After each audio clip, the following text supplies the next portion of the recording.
On est en compagnie de membres de l'organisme Eureco, puisque prochainement, vous pourrez participer à de belles formations concernant le jardinage écologique.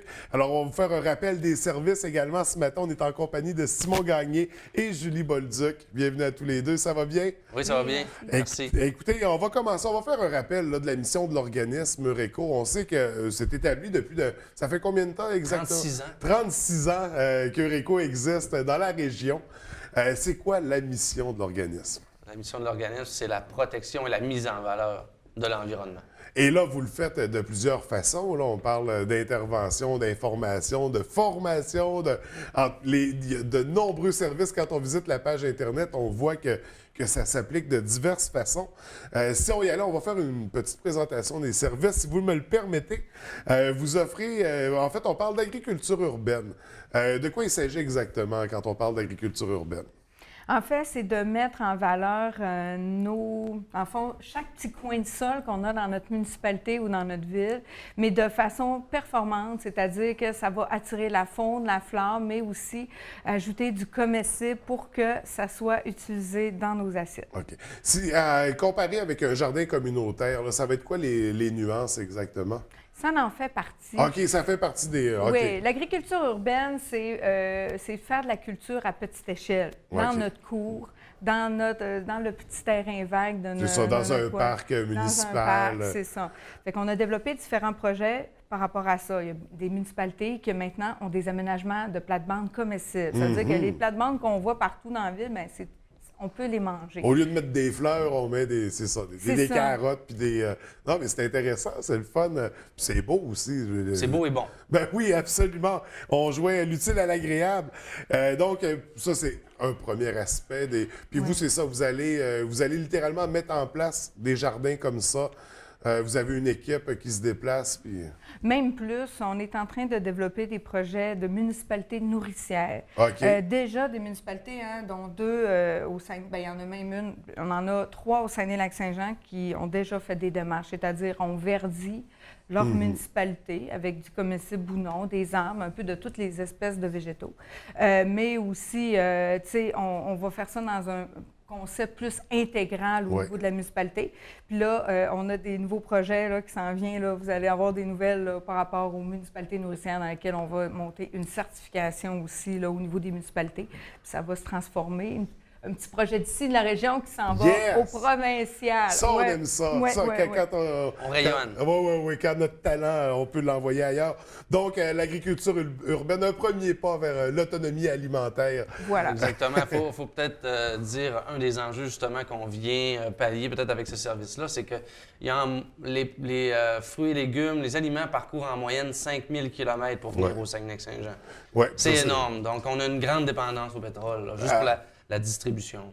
Oui, puis là, c'est ça, on parle juste de déplacement, c'est sans compter toutes les trucs qu'on y ajoute. Les pesticides, les produits chimiques. Ouais. Donc, quand on produit à petite échelle dans sa cour ou dans sa communauté, on diminue grandement notre impact là, environnemental. Oui, puis on augmente la qualité aussi de notre environnement. Oui. Donc, un aspect très intéressant. Puis toujours dans le même esprit, vous offrez des services d'aménagement et de conservation. Ça fait aménagement, on parle d'aménagement paysager, j'imagine? Non. C'est plus de sentiers. OK. C'est nous qui s'occupons, par exemple, du sentier du Saguenay. Je ne sais pas si vous le connaissez en arrière du manoir. À Jonquière. À Jonquière, oui, c'est ça.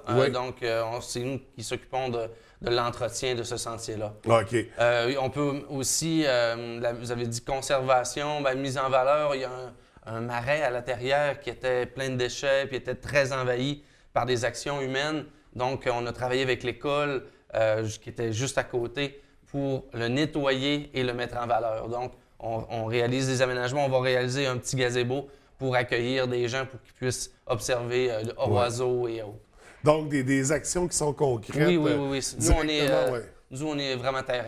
Oui, absolument. Vous êtes terrain. Mais c'est ça, vous êtes terrain, vous êtes partout, en fait. Oui. Dans le domaine de l'environnement, qu'on pourrait dire, parce que, tu sais, nous, ce qu'on aime encore plus, c'est d'intégrer les gens dans nos projets. Tu sais, c'est pas tout faire de l'environnement, mais c'est quand c'est notre milieu de vie. Comme par exemple, le projet à la Terrière, l'école a été mise à contribution. OK. Donc, on transmet des belles valeurs en même temps à la jeunesse, là, donc à la relève.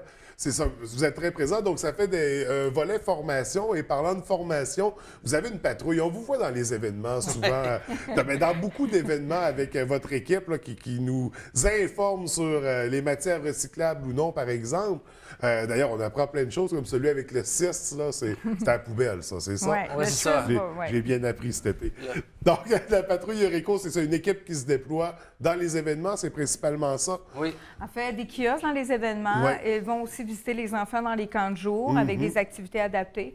On fait également du porte-à-porte. Donc, si quelqu'un vient cogner à votre porte, c'est un agent de la patrouille, bien, profitez-en pour lui Ouais. poser toutes vos questions. Ouais. Montrez-lui votre bac. On est là pour répondre à vos questions. C'est ça qui est le plus important parce que je peux vous le dire, il y a toujours des petites précisions. On n'est jamais sûr.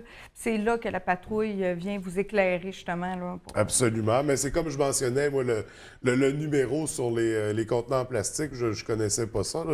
J'ai appris ça grâce à vous cet été, je vous en remercie.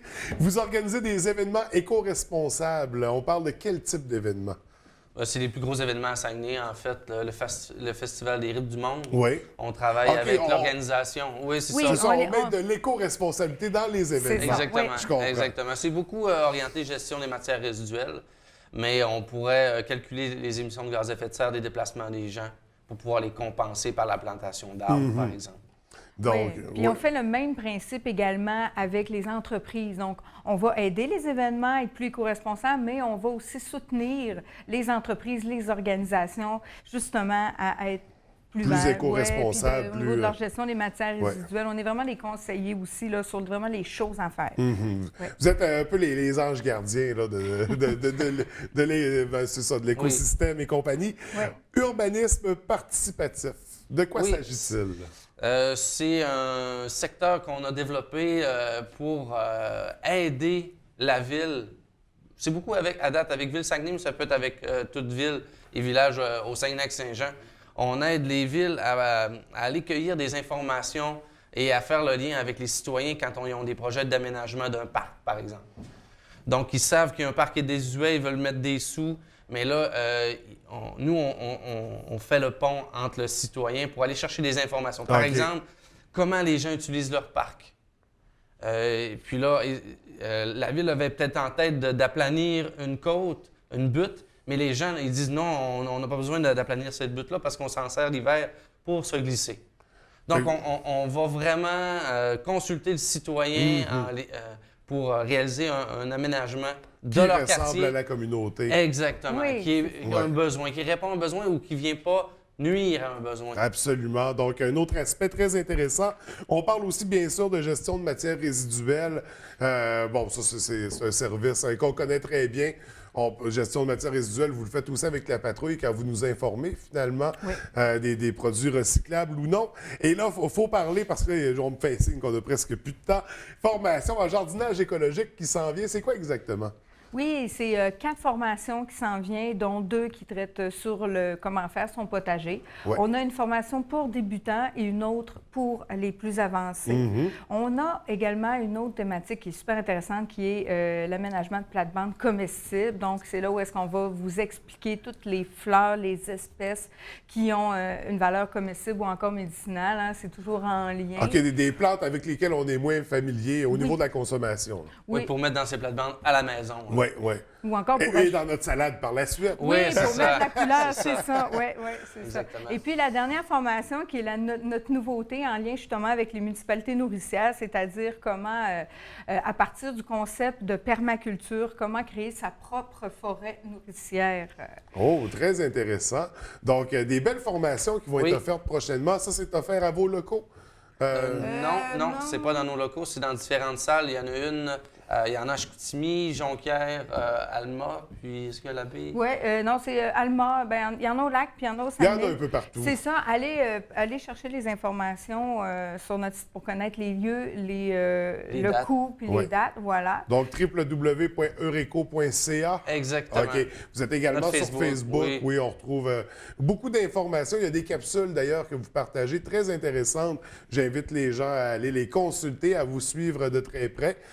Puis Puis écoutez, là, malheureusement, là, c'est tout le temps qu'on avait pour ce matin, mais j'aurai encore plein de sujets à discuter avec vous. On viendra. Il faut revenir. Il faut revenir, on n'aura pas le choix. Donc, pour l'instant, c'est ça. On va se concentrer.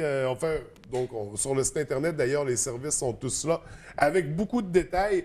La page Facebook pour les ateliers. Écoutez, merci beaucoup de votre passage. Ça fait plaisir. J'espère qu'on se revoit très bientôt. Merci. Merci.